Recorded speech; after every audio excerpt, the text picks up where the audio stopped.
I'm Claire, and I'm 28 years old. My brother just threw 50 cents at me like I'm some street performer saying, "Keep the change, sis," while the entire morning rush at Golden Mornings watched. The worst part? I just smiled and said thank you. Because that's what good little doormats do. Apparently. Where are you watching from today? Drop your location in the comments below and hit that like and subscribe button if you've ever felt completely invisible in your own family. You'll definitely want to stick around for what happened next. Let me back up and explain how I ended up here. Getting publicly humiliated by my own flesh and blood while wearing a coffee-stained apron at 6 in the morning. 6 months ago, my grandfather Harold called me with that shaky voice that meant he needed help but was too proud to ask directly. His longtime employee had quit without notice, leaving him alone to run Golden Mornings, the little corner cafe in Manhattan that used to be an empire back in the 80s. "Claire, sweetheart," he'd said, "I know you're busy with your graphic design work, but would you mind helping an old man out for just a few days?" Those few days turned into every single morning. Because how do you abandon someone who raised you when your parents were too busy spoiling your golden boy brother?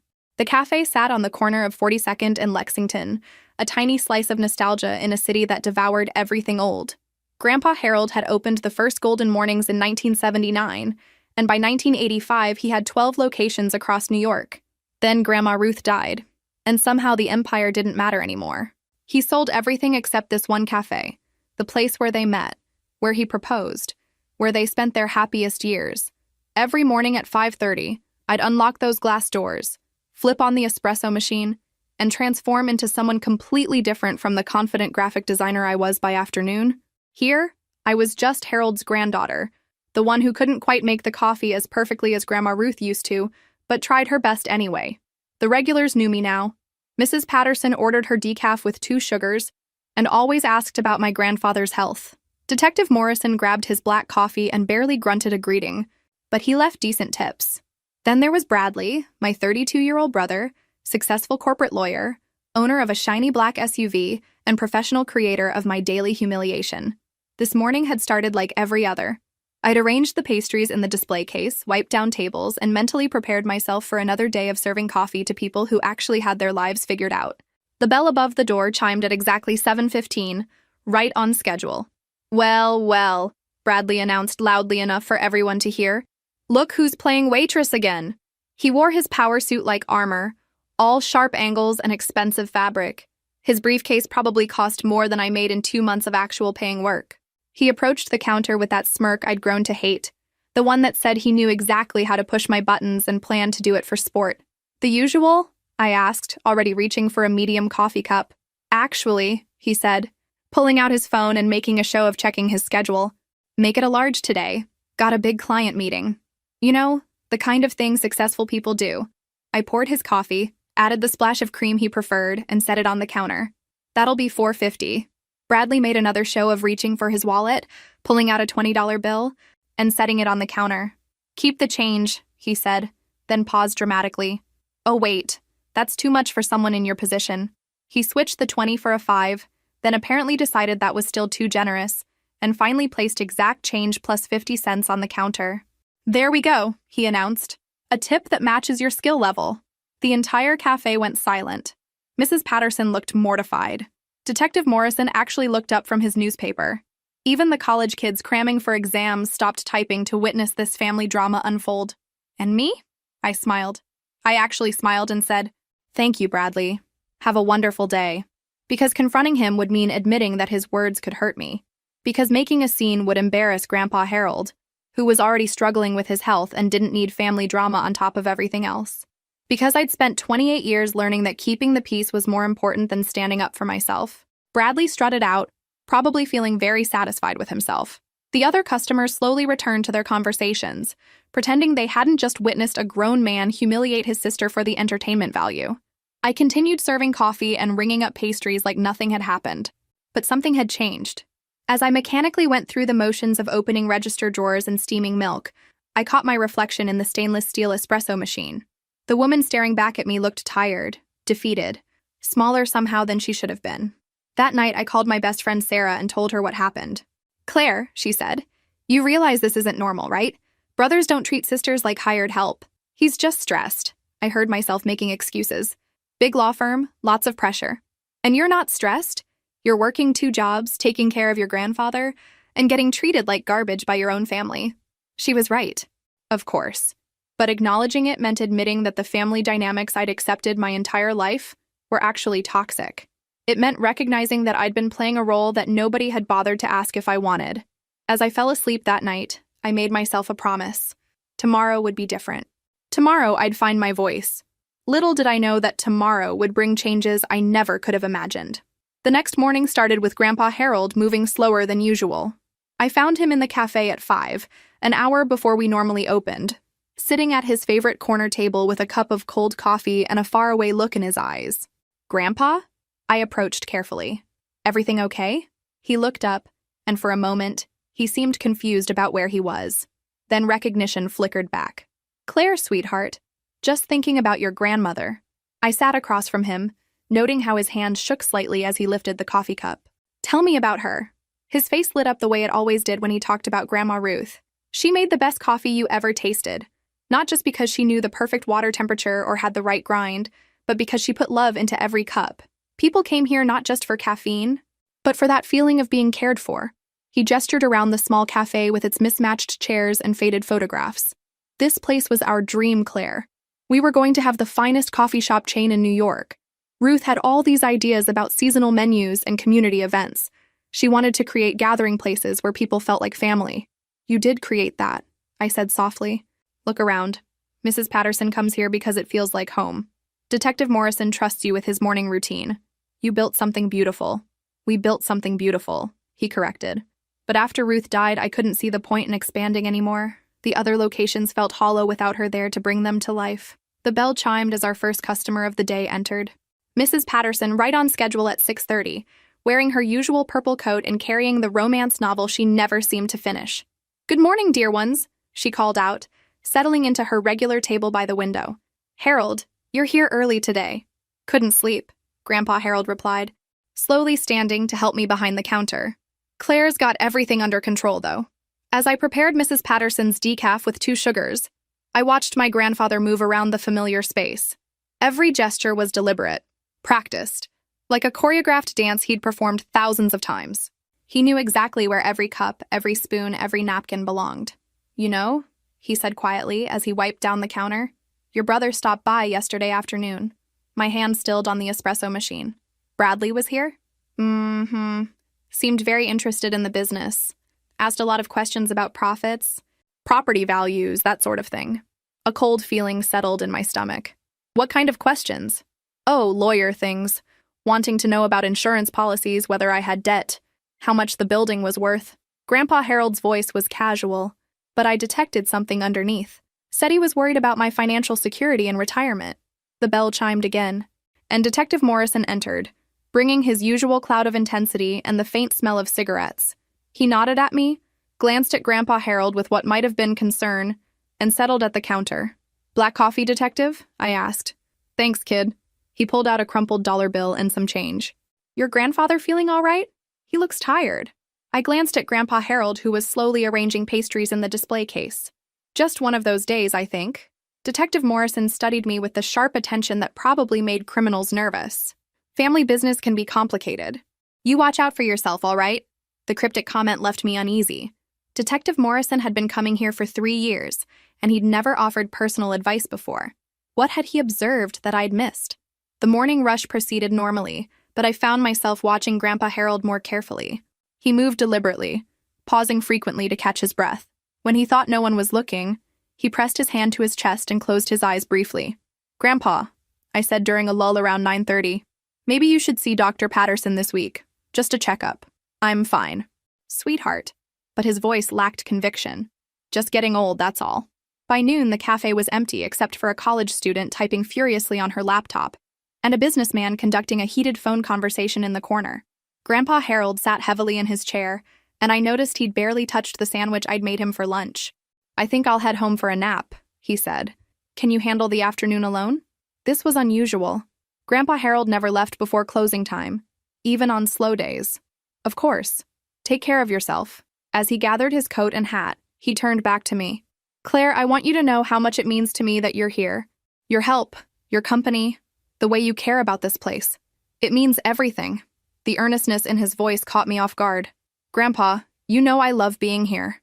I know, and I want you to remember that, no matter what happens. He paused at the door. Your grandmother would have adored watching you work here. You have her heart for taking care of people. After he left, the cafe felt eerily quiet. I cleaned tables, restocked supplies, and tried to shake the feeling that something fundamental was shifting. The conversation about Bradley's visit kept replaying in my mind. Since when did my brother care about Grandpa Harold's finances? My phone buzzed with a text from Bradley himself. Need to talk. Family dinner Sunday. Important family business to discuss. Family dinner. We hadn't had one of those in months, not since last Christmas, when Bradley spent the entire meal talking about his latest legal victories while the rest of us nodded politely. What constituted important family business in Bradley's mind? Another text arrived.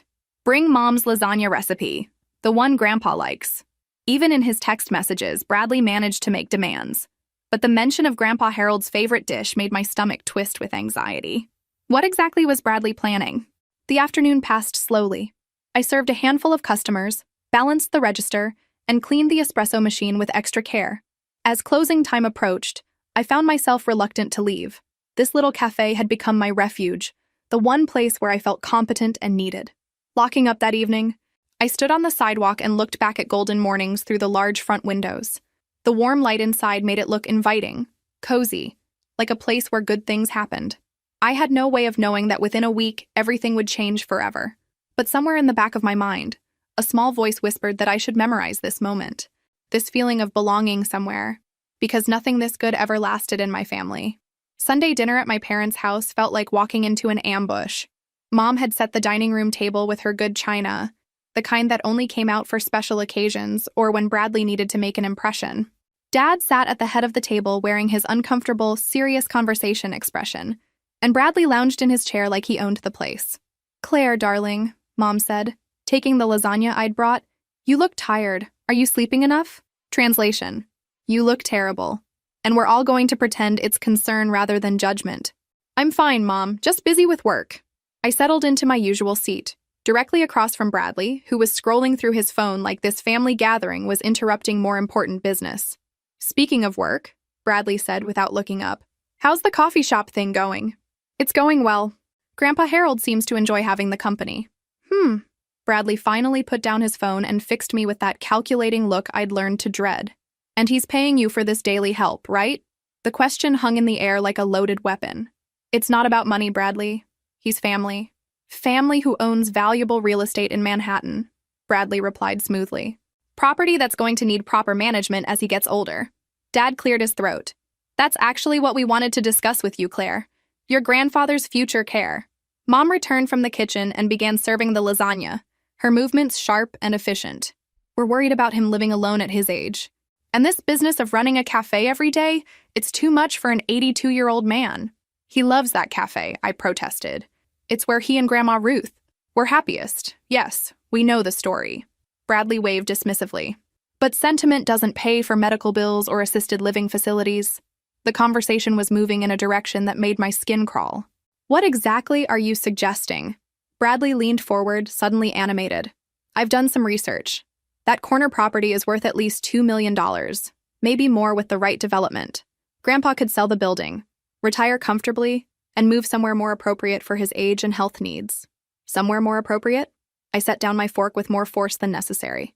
That cafe is his home, his history, his connection to Grandma Ruth. Claire, Dad said in his patient, condescending tone, we understand you're attached to the romantic idea of it all, but we have to be practical. Harold isn't getting any younger, and the cafe isn't exactly profitable. How would you know whether it's profitable? I snapped. When's the last time any of you actually visited him there? The silence that followed was answer enough. That's not the point, Mom said defensively. The point is that your grandfather needs family looking out for his best interests. I am looking out for his best interests, I replied. I'm there every day. I see how much that place means to him. Bradley pulled out a folder I hadn't noticed before. Actually, I've been doing some research into his financial situation. Did you know he's been declining rental offers for years? The building could generate serious income if it was properly managed. Rental offers? My voice came out higher than intended. Commercial tenants willing to pay triple what that little coffee shop brings in. Bradley spread papers across the table like he was presenting evidence in court. Grandpa Harold is sitting on a gold mine and refusing to capitalize on it. I stared at the documents, my mind reeling. Have you discussed any of this with him? Not directly, Dad admitted. We thought it would be better coming from you since you spend so much time with him. The trap was becoming clear. They wanted me to be their messenger, to convince Grandpa Harold to give up everything he loved because it made financial sense to them. No, I said quietly. No what? Bradley asked. Bradley? No, I won't help you manipulate him into selling his cafe. Bradley's expression hardened. Manipulate? Claire, we're talking about ensuring he has proper care as he ages. Would you rather he end up in some state-funded nursing home because he was too stubborn to make smart financial decisions? I'd rather he spend his remaining years surrounded by the things and places he loves, with family who respect his choices. That's very noble, Mom said sharply, but nobility doesn't pay for round-the-clock medical care when he needs it. The dinner continued with increasing tension. Bradley presented more financial projections, property assessments, and retirement community brochures. My parents nodded along, occasionally making supportive comments about difficult but necessary decisions. I picked at my lasagna and wondered when my family had become a panel of financial advisors plotting to dismantle an old man's happiness for profit. Every suggestion they made sounded reasonable on the surface, but underneath was the clear message that Grandpa Harold's emotional attachment to his cafe was an inconvenient obstacle to maximizing real estate value. The bottom line, Bradley said as Mom served dessert, is that Grandpa needs family who will make tough decisions for him when he can't make them himself. He's perfectly capable of making his own decisions, I protested. Is he, though? Bradley's voice took on the cross-examination tone he probably used in court. You said yourself he's been having health issues, memory problems, difficulty managing the business. I never said he had memory problems. You didn't have to. I can see the signs when I visit. The casual way he said it made my blood run cold. When you visit? I stop by occasionally, just checking in. Bradley's smile was predatory. It's important to document these things properly. In that moment, I understood what was really happening. This wasn't about Grandpa Harold's welfare. This was about inheritance. This was about positioning themselves as the responsible family members who'd tried to help an elderly man make sound financial decisions. And somehow, I'd become the obstacle they needed to overcome. Have you ever realized mid-conversation that your own family was planning something that would devastate someone you love? The feeling is like ice water in your veins, especially when you realize they expect you to help them do it. Tuesday morning, Grandpa Harold didn't show up at the cafe. By 6:30, I was genuinely worried. He'd never missed a morning without calling, and his phone went straight to voicemail. I used my key to check his apartment above the cafe, calling his name as I climbed the narrow stairs. I found him collapsed in his bedroom, conscious but unable to get up. His face was gray, and he was breathing in short, labored gasps. Claire, he whispered, I think I'm having a heart attack. The ambulance ride to Mount Sinai Hospital passed in a blur of sirens and medical terminology I didn't understand. Grandpa Harold squeezed my hand weakly while paramedics worked around us, and I kept repeating, "You're going to be okay, you're going to be okay," like a mantra that could make it true. In the emergency room, I called my parents and Bradley, leaving frantic voicemails about which hospital we were at and what had happened. Then I sat in the uncomfortable waiting room chair, still wearing my coffee-stained apron, and tried not to think about how fragile he'd looked lying on that ambulance stretcher. Bradley arrived first, dressed in his lawyer uniform and carrying his briefcase like he was heading to a business meeting rather than a family emergency. "How is he?" asked, settling into the chair beside me. "They're running tests. The doctor said it was definitely a heart attack, but they need to determine how much damage was done." Bradley nodded, pulling out his phone. "I should call his primary care physician, get his medical records transferred. Do you know if he has a living will?" The question struck me as oddly premature. "I don't think so. We've never discussed anything like that." "Well, we'll need to address that, along with power of attorney, medical directives, all the legal protections an elderly person should have in place." My parents arrived 20 minutes later, Mom clutching her purse like a shield, and Dad looking uncomfortable in the sterile hospital environment. We sat together in that awful waiting room, making stilted conversation and pretending we weren't all thinking about mortality. Dr. Rodriguez emerged after what felt like hours but was probably only 45 minutes. She was young, competent-looking, with kind eyes that had probably delivered both good and bad news countless times. "Mr. Morrison is stable," she began, and I felt my shoulders relax for the first time since finding him. He did suffer a moderate heart attack, We've got him on medication to improve blood flow and prevent further complications. What's the prognosis? Bradley asked, already in lawyer mode. With proper care and lifestyle modifications, he should be able to live comfortably for years. However, this was a warning. He'll need regular monitoring, medication management, and some adjustments to his daily routine. Dad leaned forward. What kind of adjustments? Reduced stress, lighter physical activity, better dietary management. The kind of changes that often require family support or professional care assistance. I saw Bradley and my parents exchange meaningful looks. This was exactly the opening they'd been hoping for. Can we see him? I asked. Grandpa Harold looked smaller in the hospital bed, surrounded by machines and tubes. But his eyes were alert when we entered, and he managed a weak smile when he saw me. Did you close the cafe properly? He asked, and I almost started crying. Don't worry about the cafe, Grandpa. I took care of everything. My parents made appropriate concerned noises, asking how he felt and assuring him they'd been worried. Bradley stood at the foot of the bed, studying Grandpa Harold with an expression I couldn't quite read. Harold, Dad said carefully. The doctor mentioned you'll need some lifestyle changes. We want to help however we can. I appreciate that, David, but I'm tougher than I look. Of course you are, Mom said soothingly. But maybe this is a good time to think about making things easier on yourself. Less stress, fewer responsibilities. I watched Grandpa Harold's face as he processed what they were really saying. His jaw tightened slightly, the only sign that he understood the subtext. The cafe keeps me young, he said firmly. Ruth and I built something special there. I'm not ready to give that up. No one's asking you to give anything up, Bradley said smoothly. We're just exploring options that might allow you to enjoy retirement without the daily pressures of running a business. Grandpa Harold looked directly at me. What do you think, Claire? All eyes turned to me. This was the moment my family had been building toward, the test of whose side I was really on. I could feel Bradley's expectant stare, my parents' hopeful attention, the weight of their collective assumption that I'd help them convince him to be reasonable. I think, I said slowly, that you should do whatever makes you happiest. If running the cafe gives you joy and purpose, then that's what matters.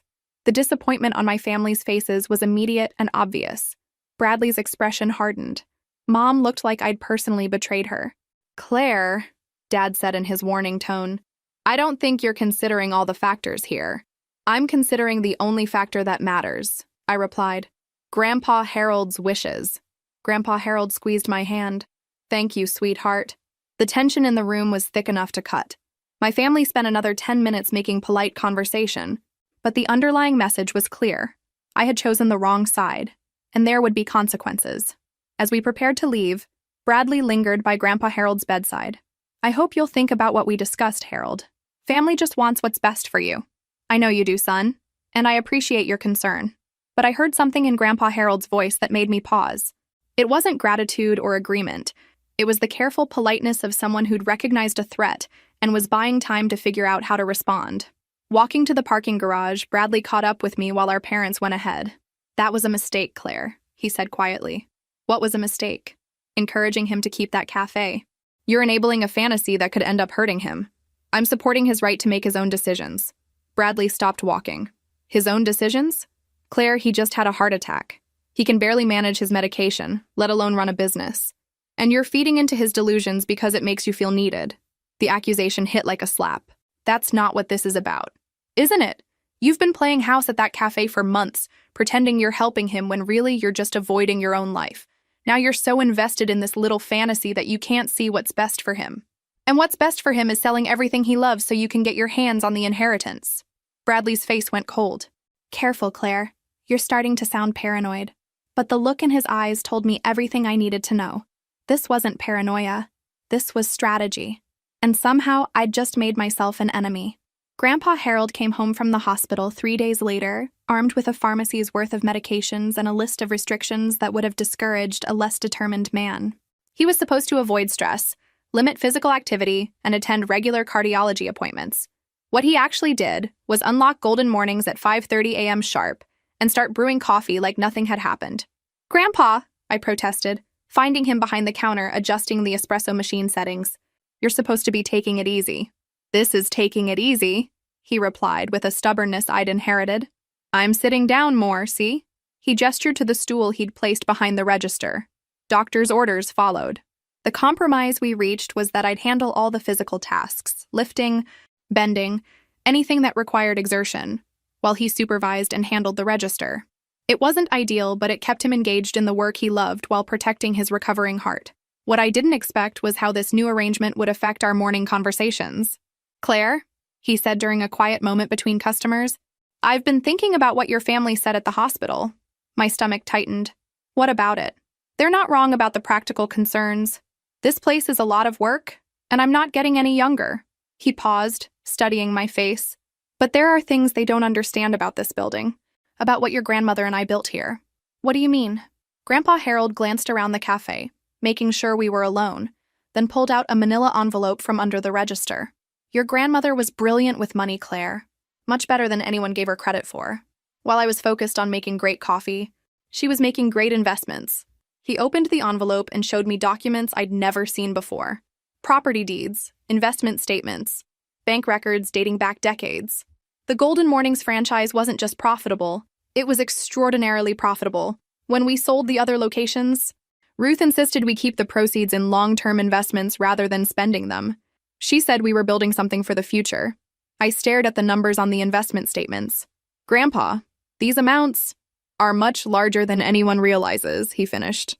"Including your family." The implications were staggering. If these documents were accurate, Grandpa Harold wasn't the struggling retiree my family imagined. He was quietly wealthy, sitting on investments worth millions while living modestly and pouring his heart into a small corner cafe. "Why haven't you told anyone?" I asked. "Because money changes people. Claire, look at how your family is acting based on what they think I'm worth. Imagine how they'd behave if they knew the truth." A chill ran down my spine.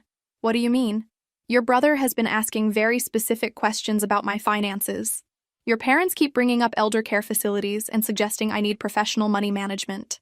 They think I'm a confused old man who needs protection from his own poor decisions." I thought about Bradley's visits, his pointed questions about property values and rental income. They think you need a guardian. Exactly. And guardianship laws are written to protect people, but they can also be manipulated by family members who think they know better. Grandpa Harold's voice was grim. "I've seen it happen to friends. Adult children who convince courts that their elderly parents are incompetent, then take control of their assets for their own protection." The coffee shop suddenly felt smaller, more vulnerable. "What are you going to do?"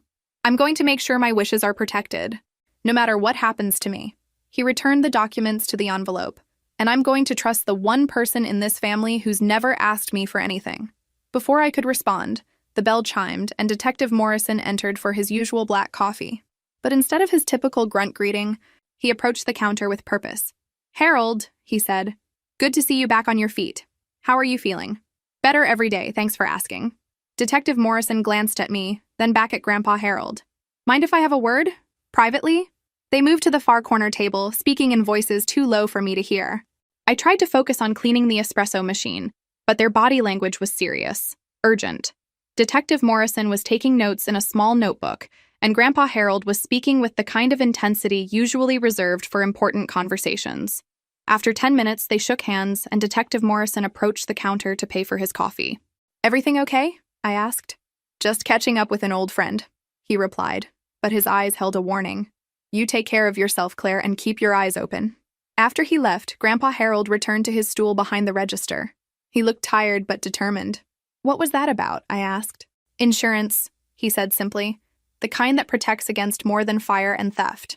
The rest of the morning passed quietly, but I couldn't shake the feeling that forces were moving around us, that decisions were being made by people who thought we were helpless to stop them.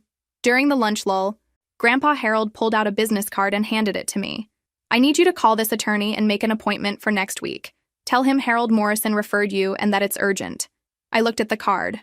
Margaret Chen, estate planning attorney. "Grandpa, what's going on?" "I'm making sure that when I'm gone, the right person inherits what Ruth and I built together." His eyes met mine. "The person who loves this place the way we did. The person who never once asked what it might be worth to them." My phone buzzed with a text from Bradley. "Lunch tomorrow? Need to discuss Grandpa's care plan." Looking at that message, then at the business card in my hand, I realized we were in a race. My family was planning something, and Grandpa Harold was planning something else entirely. Only one of us could win. Margaret Chen's law office was everything Bradley's wasn't. warm, welcoming, with family photos on her desk and comfortable chairs that didn't feel like instruments of intimidation. She listened carefully as Grandpa Harold explained his situation, occasionally taking notes and asking clarifying questions. "So, you want to ensure your estate goes to your granddaughter, despite potential challenges from other family members," she summarized. "More than that," Grandpa Harold said. "I want to make sure she has the resources to fight any legal challenges they might mount, and I want to protect her from feeling guilty about it." Margaret Chen looked at me. "Claire, do you understand what your grandfather is considering?" I glanced at Grandpa Harold, then back at the attorney. "I think so. But I need to know, is my family really planning to challenge his wishes?" "Based on their behavior and questions," Grandpa Harold said sadly, "I believe they are. They've already started building a case that I'm not competent to make financial decisions." Margaret Chen nodded. "Unfortunately, this is more common than people realize. Adult children sometimes convince themselves they're protecting elderly parents when they're actually pursuing their own interests." She outlined the legal protections available: a comprehensive will with specific language about mental competency, a living trust that would transfer assets immediately upon his death, medical directives that clearly stated his wishes about end-of-life care. Most importantly, detailed documentation of his current mental state and decision-making capacity. "I'll need witnesses who can testify to your competence," she explained. "People who interact with you regularly and can speak to your mental clarity." "Detective Morrison has been documenting our conversations," Grandpa Harold said. "He's seen how Bradley and my son-in-law behave when they visit the cafe." Margaret Chen made a note. "That's excellent. Police officers make credible witnesses in competency hearings." Over the next hour, we went through every detail of Grandpa Harold's wishes. The cafe building and business would go to me, along with the investment portfolio that would fund its operation and expansion. There were specific bequests for my parents, enough to be generous, but not enough to make them wealthy. Bradley would receive exactly $1 and a handwritten note explaining why. "The note is crucial," Margaret Chen explained. "It shows this wasn't an oversight, but a deliberate decision based on his behavior."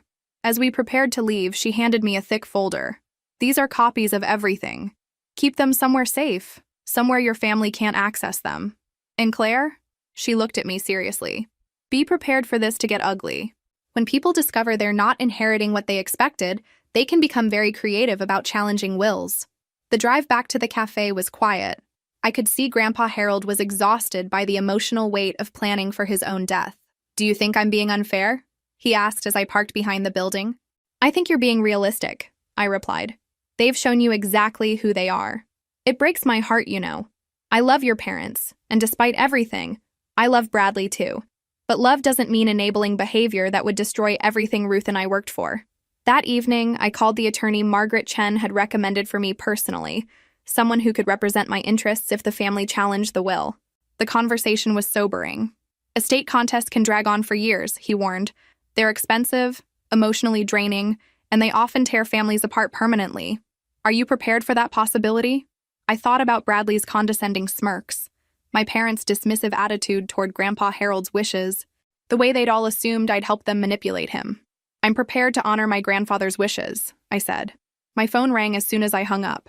Bradley. "Claire, we need to talk. Tomorrow, lunch, that place near your apartment. It's about Grandpa's future care." "What about his future care?" "I'll explain tomorrow." "But Claire, this is serious. We've been consulting with specialists about elderly care, and there are some things you need to understand about his condition." The call ended before I could respond. I stared at my phone, wondering what specialists they'd been consulting and what conclusions they'd reached about Grandpa Harold's mental state. That night, I couldn't sleep. I kept thinking about Margaret Chen's warning that estate contests get ugly, and about Detective Morrison's cryptic advice to keep my eyes open. I thought about the folder of legal documents hidden in my apartment, and about the family dinner where my own relatives had asked me to help them manipulate an elderly man. Most of all, I thought about Grandpa Harold's question, "Do you think I'm being unfair?" The answer was no. But fair and easy were two very different things. And something told me that the easy part of this story was over. The next morning at Golden Mornings, Grandpa Harold seemed different, more alert, more determined. He moved around the cafe with purpose, straightening photographs and adjusting the arrangement of chairs, like he was preparing for something important. "Big day ahead?" I asked. "In a way," he replied. "Today we start fighting back." I was about to ask what he meant when the bell chimed. But instead of our usual morning customers, two people in expensive suits entered. a woman with a briefcase and a man with an official-looking folder. "Mr. Harold Morrison?" the woman asked. "That's me. I'm Dr. Sarah Williams, and this is Mr. James Parker from Adult Protective Services. We've received concerns about your welfare and capacity to live independently." My blood turned to ice. They'd made their move, and the war for Grandpa Harold's life had officially begun. Dr. Williams opened her briefcase with the efficiency of someone who'd done this countless times before. "Mr. Morrison, we're here to conduct a welfare assessment based on concerns raised by your family regarding your mental capacity and living situation." I watched Grandpa Harold's face carefully. Instead of the confusion or panic my family probably expected, I saw something else entirely. Calm preparation. "Of course," he said pleasantly, though I should mention that my attorney advised me this might happen. "Margaret Chen, you can verify my legal representation if needed." The caseworker, Mr. Parker, looked surprised. "You've retained legal counsel? A man my age would be foolish not to protect his interests, don't you think?" Grandpa Harold's tone was perfectly reasonable, especially when family members have been asking unusual questions about my finances and suggesting I'm incompetent to manage my own affairs. "Doctor." Williams pulled out a tablet. "We'll need to conduct some cognitive assessments and discuss your daily living situation. Can you tell me what day it is?" For the next 30 minutes, Grandpa Harold answered every question with sharp precision. Date, time, current president, simple math problems, memory recall tests. He explained his daily routine, his medication schedule, his business operations with the clarity of someone half his age. "And you run this establishment alone?" Dr. Williams asked. "With help from my granddaughter, who assists voluntarily because she cares about preserving our family legacy." "I see. And your family members who contacted us expressed concern that you're being influenced or manipulated." "By Claire?" Grandpa Harold actually chuckled. "Doctor, in 6 months of working here, Claire has never once asked me for money, suggested changes to my will, or pressured me to make any financial decisions." "Can the same be said for the family members who initiated this assessment?" Mr. Parker shifted uncomfortably. "Sir, we're just following protocol." "Of course you are, and I appreciate your diligence in protecting elderly citizens." Grandpa Harold's voice remained pleasant. "But I'd like to know specifically what concerns were raised, and by whom." Dr. Williams consulted her notes. "The report indicates you've been displaying confusion, making poor financial decisions, and potentially being exploited by someone with access to your business." "Interesting. Could you tell me when these observations were made and who made them?" The question hung in the air. I could see both officials realizing that their information was secondhand at best. "We'll need to interview other parties," Dr. Williams said finally, "including your granddaughter. Claire has been caring for this business and for me without compensation for months," Grandpa Harold said. "If that's exploitation, then I've been the beneficiary of the most generous exploitation in history." After they left, promising to return with follow-up questions, Grandpa Harold and I sat in stunned silence. "How did you know this was coming?" I asked. "Detective Morrison warned me. Apparently your brother has been asking questions around the neighborhood about my declining mental state. Building a case." My phone buzzed with a text from Bradley. "Lunch canceled. Family emergency. We'll call later." I showed Grandpa Harold the message. "He knows the assessment didn't go the way he planned. This is just the beginning, Claire. They'll try other approaches." He was right. Over the next few days, my family's strategy became clear. Mom started calling the cafe regularly, ostensibly to check on Grandpa Harold, but really to ask leading questions about his health and decision-making. Dad stopped by with pamphlets about assisted living facilities, emphasizing how much safer and more comfortable he'd be with professional care. Bradley's approach was more direct. He arrived Thursday afternoon with a briefcase full of documents. "Harold," he said, settling into a chair like he was conducting a business meeting, "I've been researching your options for financial management and estate planning. There are some concerning gaps in your current arrangements."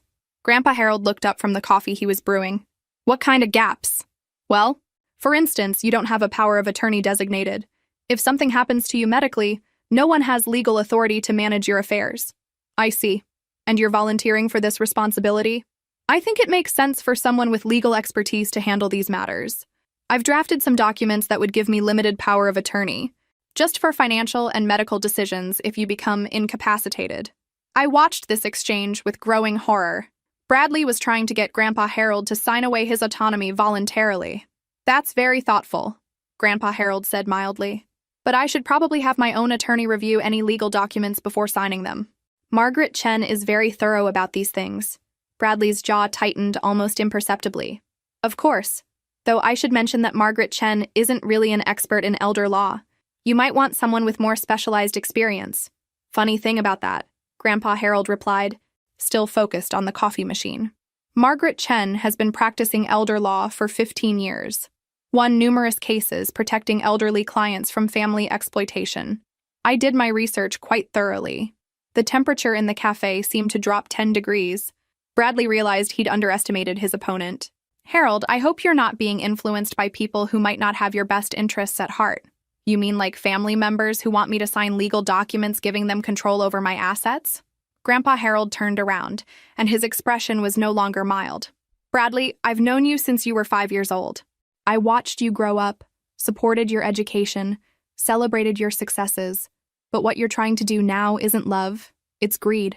Bradley stood up, his face flushed. That's not fair. We're worried about you. No, you're worried about inheritance. There's a difference. Fine, Bradley snapped, his mask finally slipping. But you should know that if you continue down this path, if you keep listening to people who are obviously manipulating you, this family will do whatever it takes to protect you from your own poor judgment. Is that a threat? It's a promise. Bradley gathered his documents and left without another word. The bell chimed behind him with unusual violence.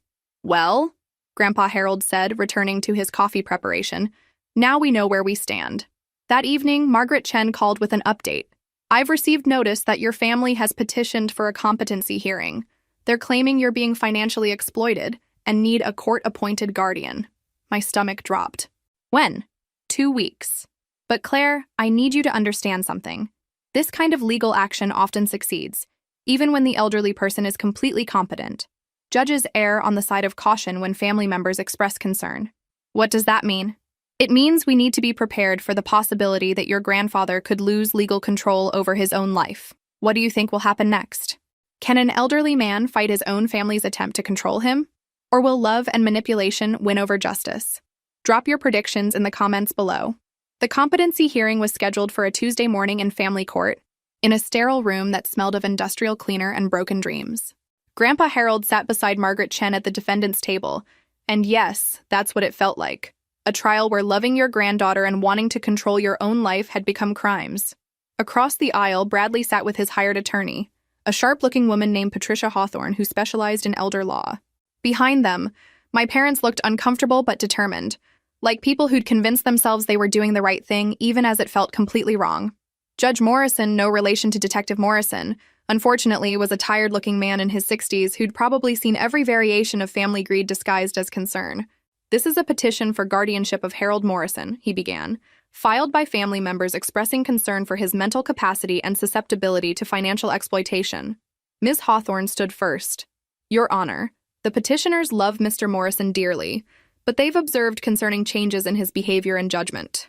He's been manipulated into making decisions that are not in his best interests, including refusing profitable business opportunities and allowing an untrained individual to manage his financial affairs. She presented their case methodically. Grandpa Harold's recent heart attack proved his declining health. His refusal to consider assisted living showed poor judgment. His reliance on me for business operations demonstrated diminished capacity. She even had a psychological evaluation from a doctor who'd interviewed him for 30 minutes and concluded he showed signs of mild cognitive impairment. Furthermore, Ms. Hawthorne continued, Mr. Morrison has recently made significant changes to his estate planning, changes that inexplicably benefit one granddaughter, while excluding other family members who've expressed legitimate concerns about his welfare. When it was Margaret Chen's turn, she stood with the confidence of someone who'd fought this battle many times. Your Honor, this is exactly the kind of case that elder law exists to prevent. Adult children who want control over an elderly parent's assets have convinced themselves that love justifies legal manipulation. She called Detective Morrison as our first witness. He testified about his daily interactions with Grandpa Harold, his observations of the family dynamics, and his professional assessment of who was really trying to exploit whom.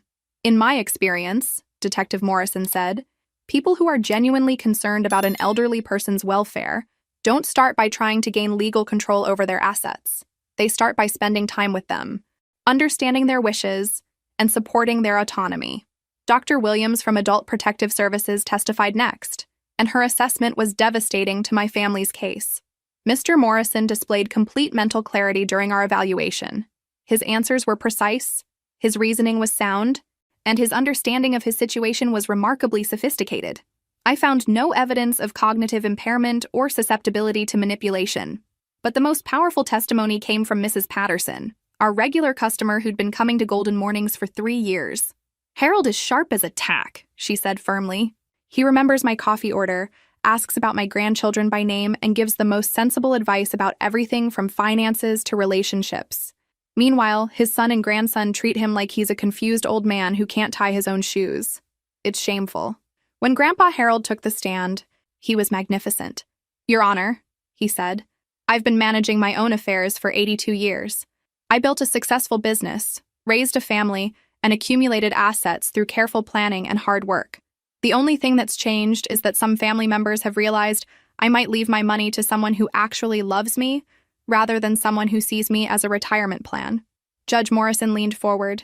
"Mr. Morrison, can you explain your reasoning behind your recent estate planning decisions?" "Certainly. My granddaughter Claire has spent 6 months caring for me and my business without asking for anything in return. She's shown up every morning, helped with tasks I can no longer manage easily, and treated my life's work with respect and love. Meanwhile, other family members have spent the same 6 months trying to convince me I'm incompetent so they can sell my cafe and put me in a nursing home." He gestured toward Bradley and my parents. "They call it love, but love doesn't involve deceiving social services or hiring attorneys to strip away my legal rights. Love respects the person's wishes, even when those wishes are financially inconvenient." Ms. Hawthorne tried to shake his testimony during cross-examination, but Grandpa Harold was unflappable. He answered every question clearly, demonstrated perfect recall of financial details, and calmly explained his reasoning for every decision they questioned. "Mr. Morrison," she said finally, "don't you think it's concerning that you're leaving the majority of your estate to someone who works for you every day? Doesn't that relationship create a conflict of interest?" "Ms. Hawthorne," Grandpa Harold replied, "Claire doesn't work for me. She works with me, by choice, without compensation, because she loves what we've built together. If that creates a conflict of interest, then every parent who leaves money to a caring child is engaging in financial impropriety." The judge called a recess, and we waited in the hallway while he deliberated. Bradley paced near the windows, occasionally conferring with his attorney in heated whispers. My parents sat stiffly on a bench, looking like they were beginning to realize they'd made a terrible mistake.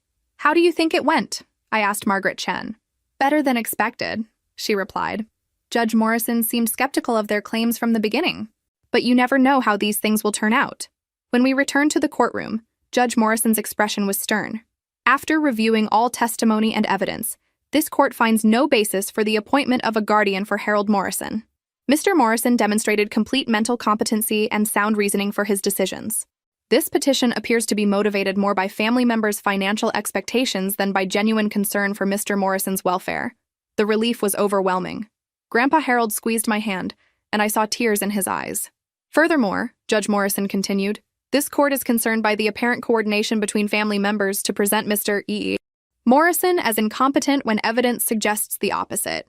Such actions can constitute elder abuse under state law." Bradley went pale. My parents looked sick. "Mr. Morrison, you are free to continue managing your own affairs without interference. This court will note in its records that any future petitions regarding your competency should be viewed with extreme skepticism." Walking out of that courthouse felt like victory, but it was a hollow kind of triumph. We'd won the legal battle, but the war had cost us our family. In the parking lot, my parents approached hesitantly. "Harold," Dad said, "we never meant for things to go this far." "But they did go this far, David.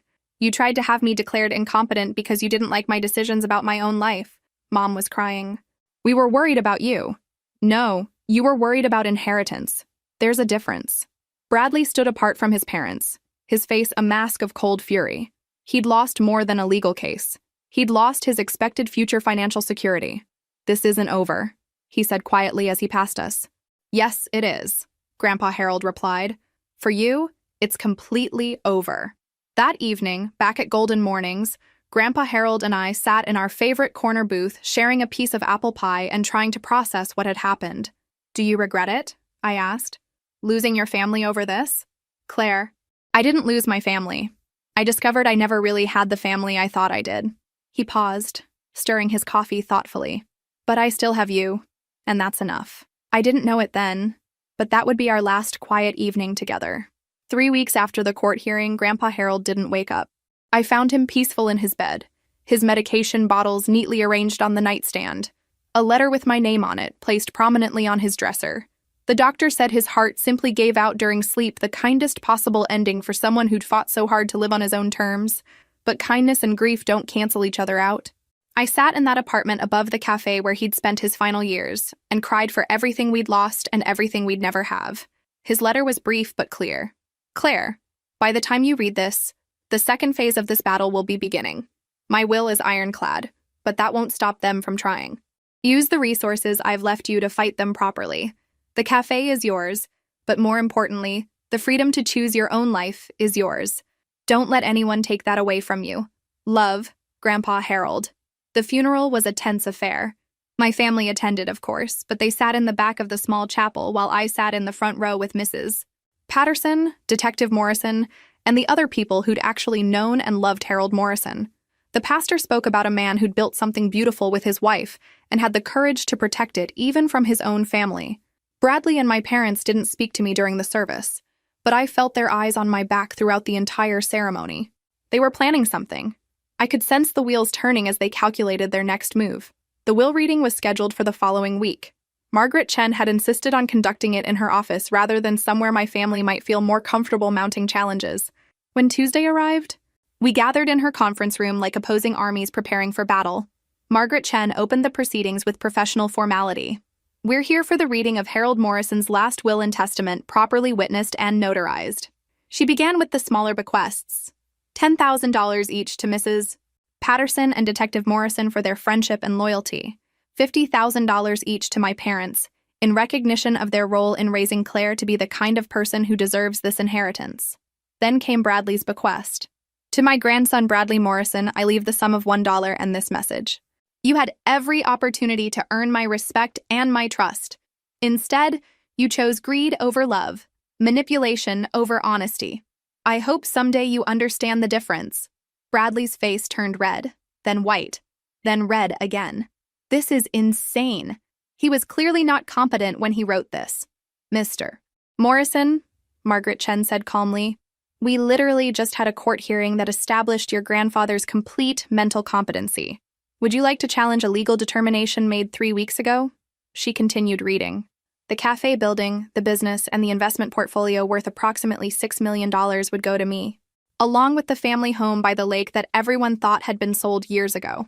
Furthermore, Margaret Chen read, Harold Morrison has established a trust fund of $1 million specifically to defend this will against any legal challenges. Claire Morrison is to spare no expense in protecting her inheritance from family members who believe they deserve what they never earned. The room erupted. My parents demanded to know how Harold had accumulated so much wealth without telling anyone. Bradley threatened to contest everything and accused me of manipulating a vulnerable elderly man. Through it all, I sat quietly, remembering Grandpa Harold's words about grace under pressure. Are you finished? I asked when their shouting finally subsided. Claire, Mom said, tears streaming down her face. You can't seriously think this is what Harold would have wanted, dividing the family like this. Mom, the family divided itself. Grandpa Harold just recognized what had already happened. Dad leaned forward desperately. Think about this rationally. You can't possibly manage all these assets alone. You need family support, financial guidance. From the same people who tried to have him declared incompetent? I stood up, surprised by how calm I felt. Dad, I don't need your financial guidance. I need you to respect the decisions of a man you claim to love. Bradley finally exploded. This is ridiculous. You manipulated a sick old man into changing his will. I'm going to contest this, and I'm going to prove you coerced him. With what evidence? I asked. The court already determined he was completely competent. Detective Morrison documented your attempts to manipulate him. Doctor. Williams testified that he showed no signs of cognitive impairment. What exactly are you going to contest? Margaret Chen intervened. Mr. Bradley Morrison, I should inform you that contesting this would be expensive and time-consuming, with very little chance of success. Your grandfather anticipated this possibility and prepared accordingly. She handed Bradley a thick folder. These are depositions from 12 witnesses who interacted with your grandfather regularly. Bank records showing he managed his own finances competently. Medical records confirming his mental clarity. and recordings of conversations where you and your parents discussed strategies for convincing him to sell his property. Bradley's face went ash gray. Recordings? Your grandfather was more tech-savvy than you realized. He installed a security system in the cafe after you started visiting regularly. Margaret Chen's voice was matter-of-fact. Everything is perfectly legal and admissible in court. The fight went out of him all at once.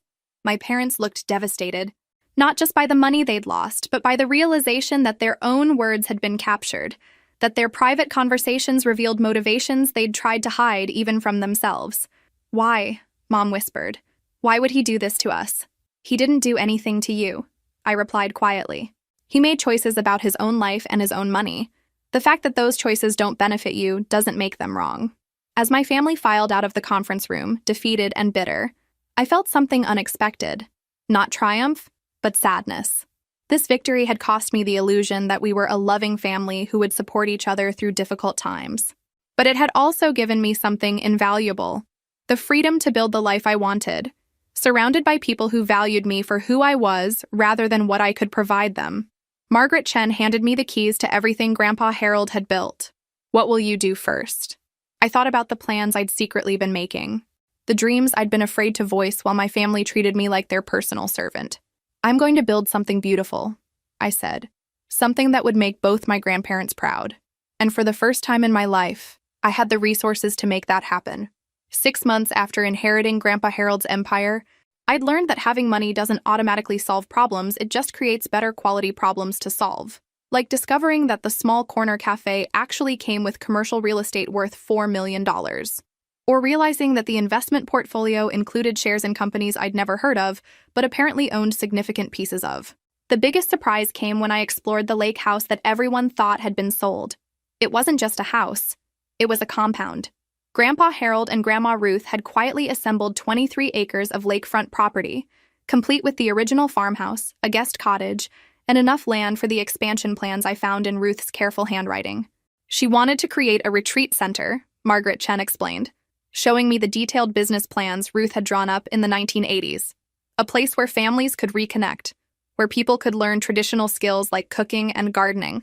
She had very specific ideas about community building. Reading through Grandma Ruth's notes felt like receiving messages from beyond the grave.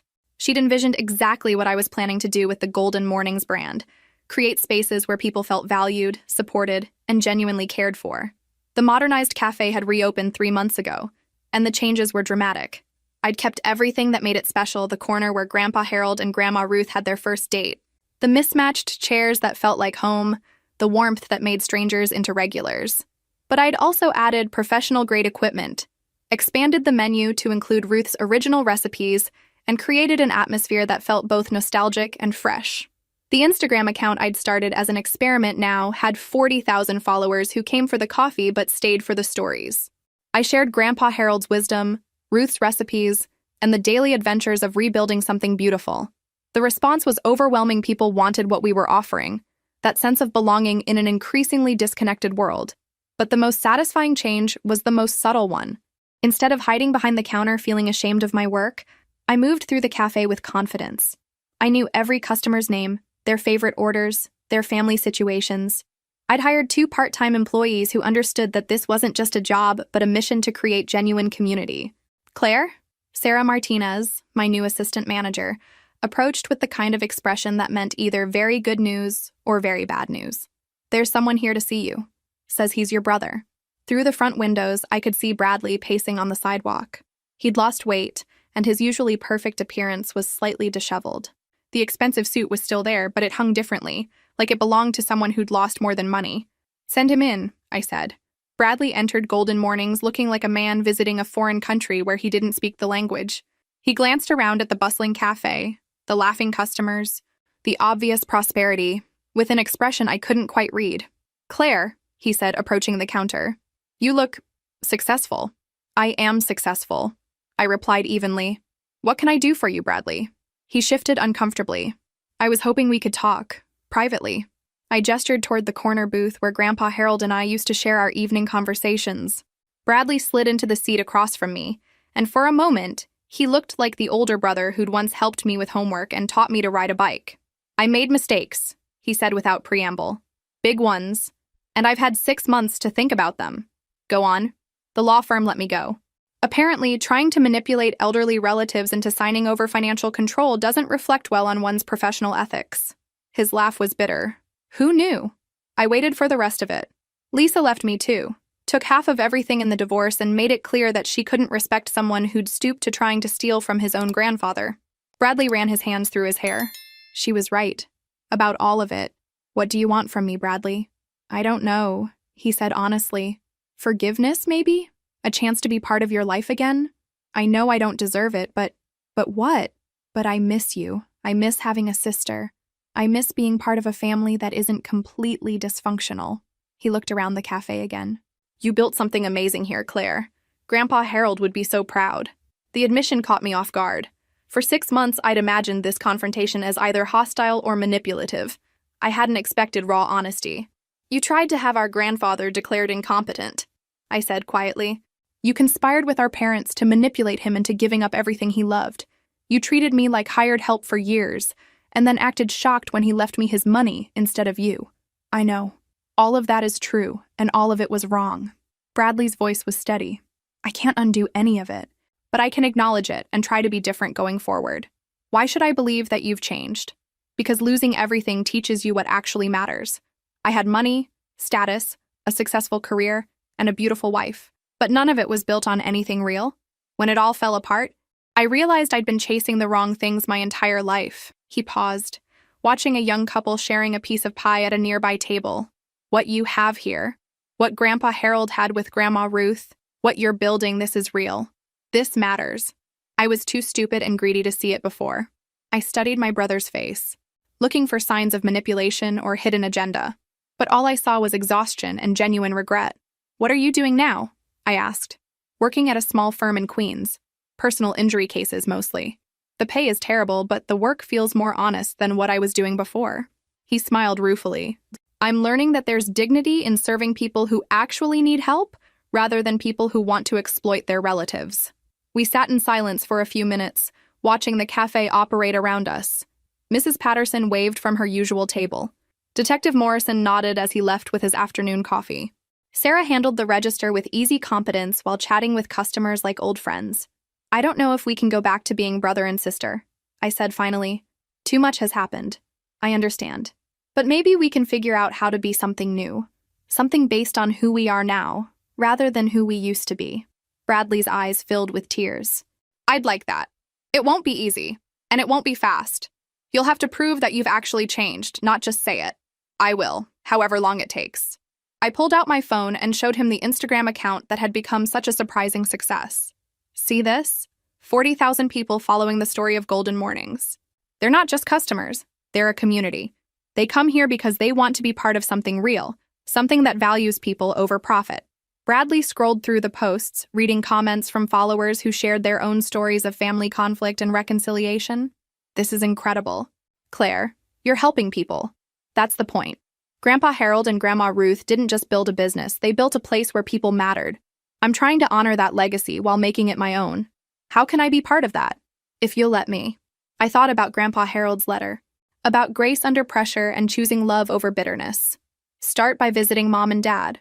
They're struggling too, and they need someone to help them understand what went wrong. Be the son they need, not the son who wants something from them. Bradley nodded. And then we'll see. Family isn't just about blood, Bradley. It's about choice. Every day, we choose whether to support each other or tear each other down. Make better choices, and maybe we can build something worth having. As he prepared to leave, Bradley turned back one more time. For what it's worth, I'm proud of you. Not because of the money or the success, but because you found a way to forgive us even when we didn't deserve it. I'm not forgiving you for your sake, I replied. I'm doing it for mine. Carrying anger around is exhausting, and I have better things to do with my energy. After he left, I sat in that corner booth and felt something shift inside me. Not forgiveness exactly, but the possibility of it. The beginning of something new. Margaret Chen had been right about family conflicts. They often tear relationships apart permanently. But sometimes, if you're very lucky and everyone involved is willing to do the hard work of change, they can also create space for something better to grow. I wasn't ready to trust Bradley completely. That would take time and consistent proof that he'd truly changed. but I was ready to give him the chance to earn that trust. Because that's what family should be. Not people who get your love automatically, but people who work every day to deserve it. 1 year after Grandpa Harold's death, Golden Mornings had become something neither he nor Grandma Ruth could have imagined, though I think they would have loved every bit of it. What started as a single cafe had grown into 3 locations across Manhattan, each one maintaining the original's warmth while serving their unique neighborhoods. The success had attracted attention from people I'd never expected to hear from. Food and Wine wanted to feature our story.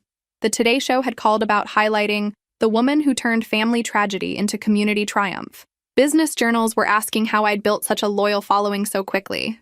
The answer was simple, though apparently revolutionary in the modern business world. I actually cared about the people I served. But the most unexpected call came on a rainy Tuesday morning in March. Ms. Morrison? This is James Caldwell from Caldwell Development Group. I'd like to discuss a business proposition with you. I knew the name Caldwell Development was one of the largest commercial real estate companies in New York. They specialized in transforming underutilized properties into luxury developments, which usually meant destroying anything with character and replacing it with sterile profitability. What kind of proposition? I asked cautiously. We're interested in acquiring your properties for a major mixed-use development project. The offer would be quite generous, $15 million for all 3 locations, with the option for you to lease back retail space in the new buildings. $15 million. It was more money than I'd ever dreamed of having. Enough to retire comfortably and never work another day in my life. I'm not interested in selling, I said.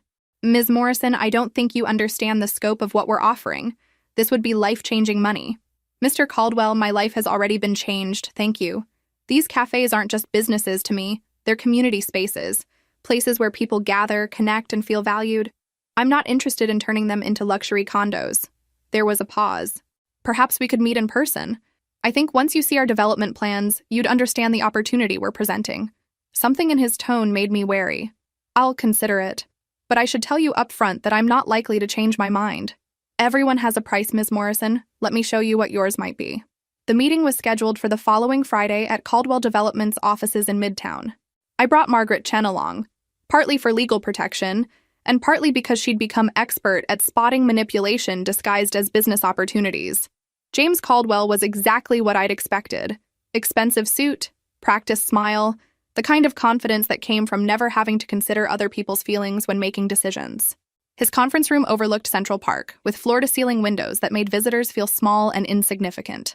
Ms. Morrison, thank you for coming. He gestured to a chair across from his massive desk. I think you'll find our proposal quite compelling.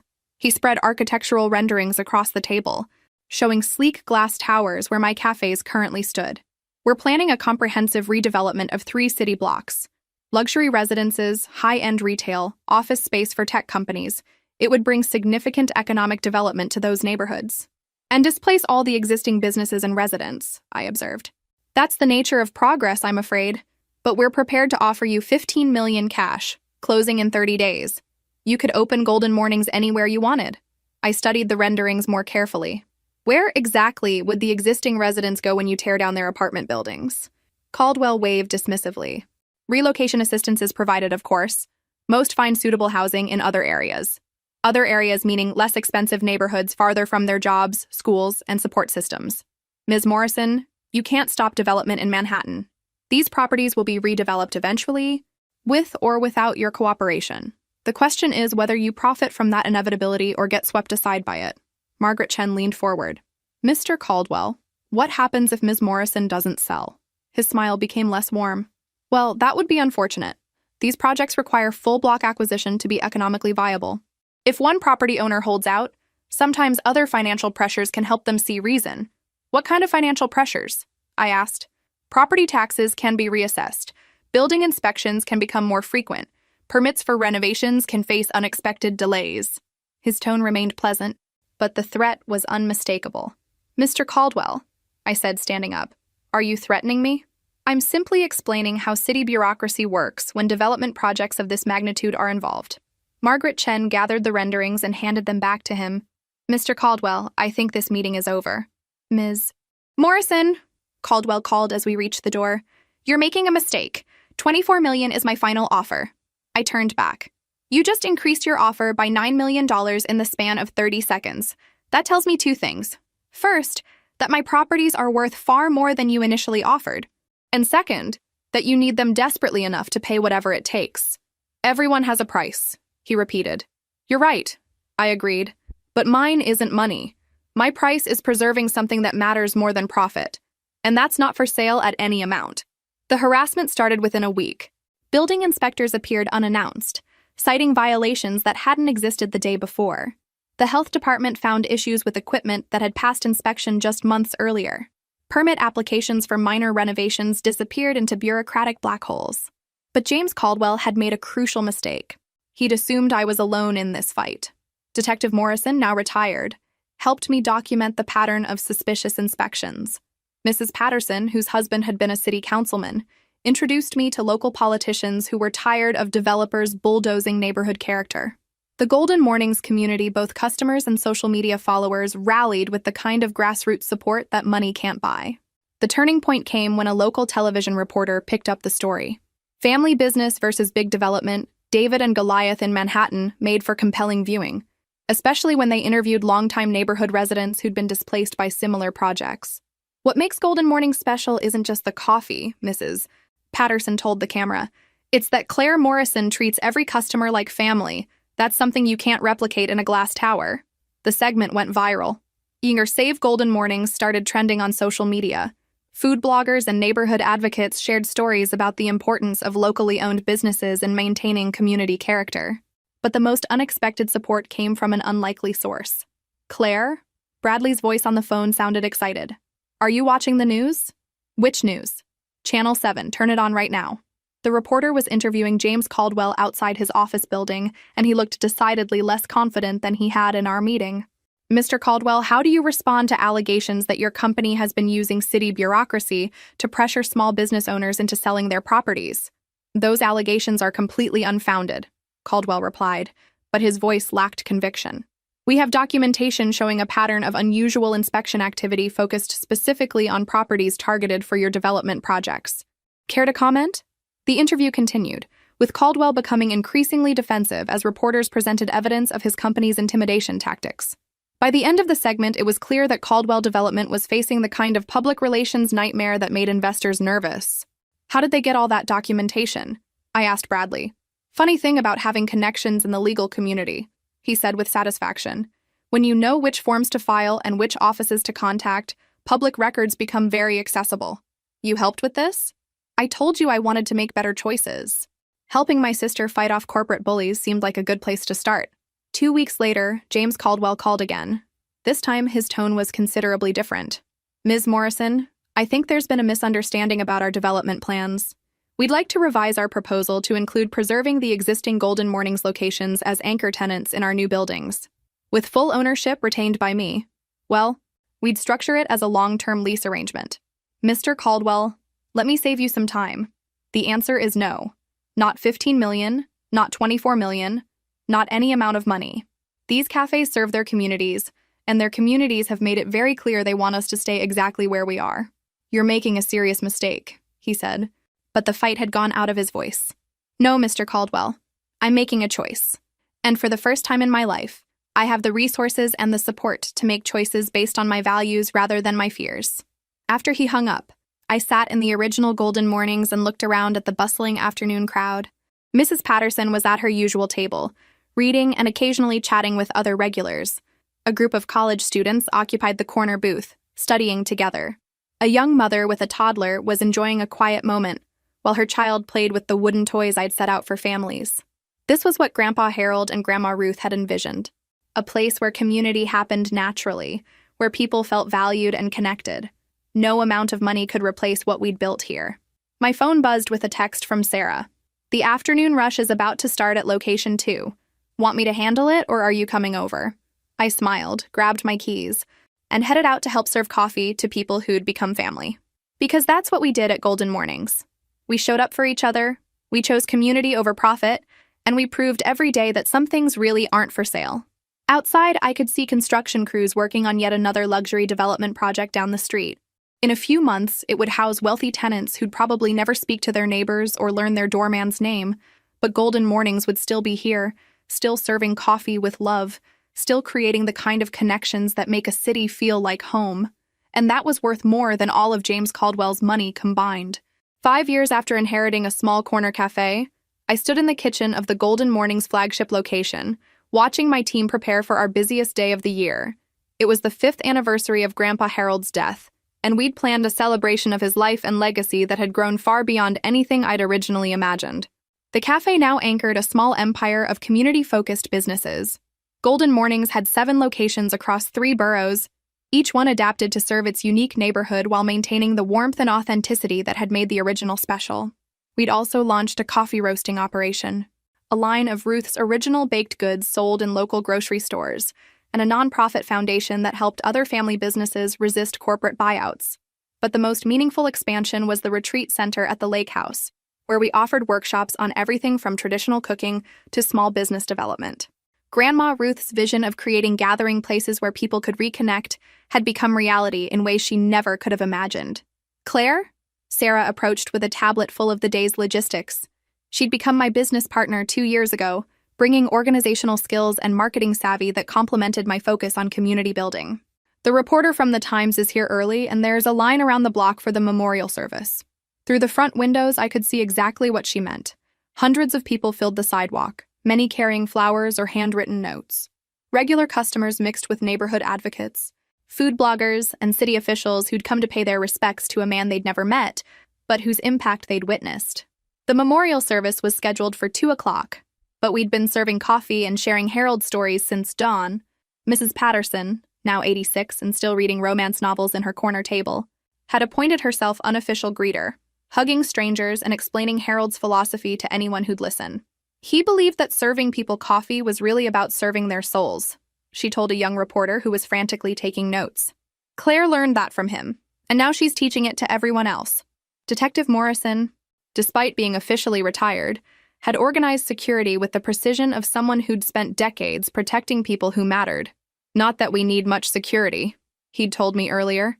This crowd would police itself. They love what you've built here. At noon, an unexpected visitor appeared. James Caldwell, looking older and considerably humbler than he had during our last confrontation. He approached the counter hesitantly, like someone unsure of his welcome. "Ms. Morrison," he said, "I hope it's appropriate for me to be here." "Mr. Caldwell," I replied, genuinely surprised. "What brings you to our memorial service?" I wanted to apologize. Publicly, if you'll allow it. He gestured toward the crowded cafe. 5 years ago, I tried to destroy what your grandfather built because I couldn't understand its value. I've learned a lot since then about what actually matters in life. What changed your mind? My daughter. His smile was rueful. She's 16 now, and when she learned about what I'd tried to do here, she was horrified. She made me read every article about Golden Mornings, watch every interview you've given. She said she was ashamed to have a father who'd tried to tear down something beautiful just to make money. I studied his face, looking for signs of manipulation, but all I saw was genuine regret. She was right to be ashamed, he continued. What you've built here, what your grandfather envisioned, this is what cities need. Places where community happens naturally, where people matter more than profit margins. I spent my career destroying places like this, and I never understood what I was taking away from people. What are you doing now? Working with a nonprofit that helps small businesses navigate development pressures, trying to make amends for some of the damage I've done. He paused. We've helped 12 family businesses stay in their neighborhoods this year. It's not much, but it's a start. That's actually quite a lot, I said, meaning it. Ms. Morrison, would it be possible for me to say something during the memorial? I know I don't deserve the platform, but I think people should hear that even someone like me can learn to see clearly.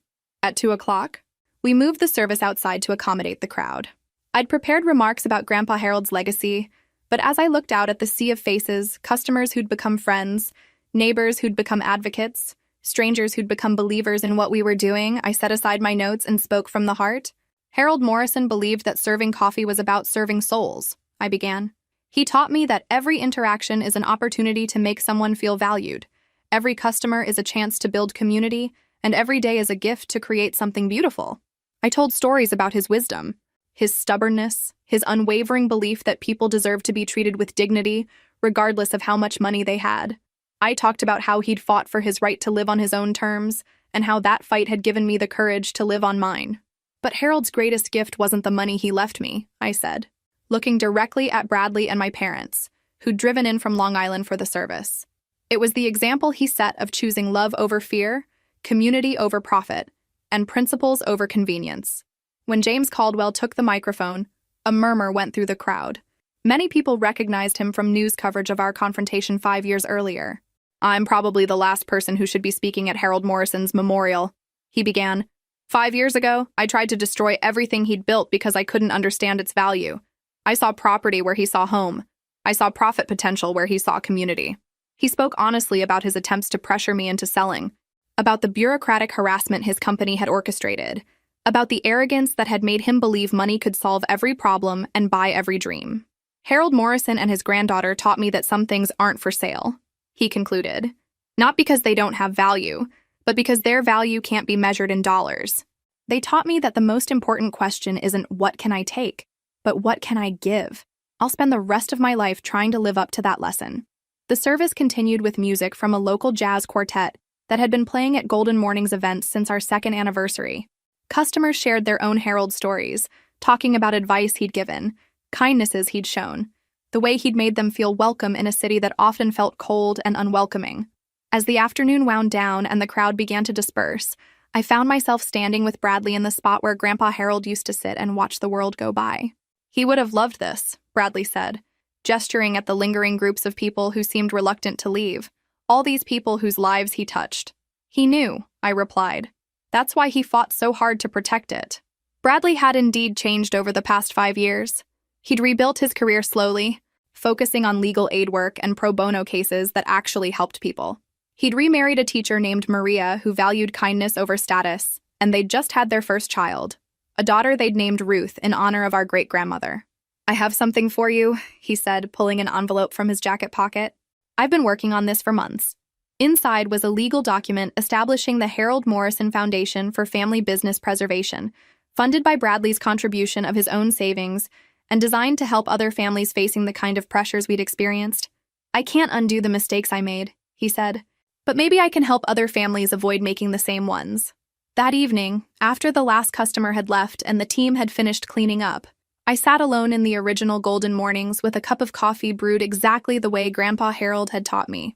The walls were covered with photos from 5 years of community events, customer celebrations, and moments of connection that had happened around these mismatched tables. My phone buzzed with messages from the day. A text from Mrs. Patterson.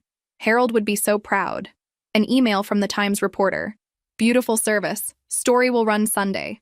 A voice message from Maria. "Thank you for helping Bradley become the man he was meant to be." But the message that moved me most was from a customer I barely knew. A young woman who'd been coming in for about 6 months. "Thank you for showing me what community looks like. I moved to New York feeling completely alone. But Golden Mornings taught me that family isn't just who you're born to, it's who shows up for you when you need them." That was Grandpa Harold's real legacy. I realized, not the money or the property or the business success, but the understanding that we're all responsible for taking care of each other. That every day, we choose whether to build bridges or walls, whether to include or exclude, whether to lift people up or tear them down. I pulled out my phone and opened the Instagram account that now had over 2 million followers around the world. People from London to Tokyo to Sao Paulo shared their own stories of choosing community over convenience, relationships over profit, love over fear. "Today we honored Harold Morrison," I typed. "But every day we honor his memory by treating each other with dignity, by creating spaces where everyone belongs, and by proving that the most important things in life really aren't for sale." The post would get thousands of responses, as they always did. People sharing their own stories of loss and growth, families reconciling after years of conflict, small business owners finding courage to stand up to corporate pressure. But tonight, in the quiet cafe where it all began, I simply sat with my coffee and felt grateful. Grateful for grandparents who'd shown me what love looked like in action. Grateful for customers who'd become family. Grateful for the chance to spend my life doing work that mattered. And grateful for the painful lesson that sometimes the best thing that can happen to you is losing the family you thought you had, so you can build the family you actually need. Outside, New York City hummed with its restless energy. Inside Golden Mornings, all was peaceful. Tomorrow would bring new customers, new challenges, new opportunities to prove that kindness and community could thrive even in the most competitive places. But tonight, I was exactly where I belonged, surrounded by the legacy of love that Harold and Ruth Morrison had built and that I'd been privileged to carry forward. If this story resonated with you, make sure to like and subscribe for more tales of family, forgiveness, and finding your own path. And remember, the most valuable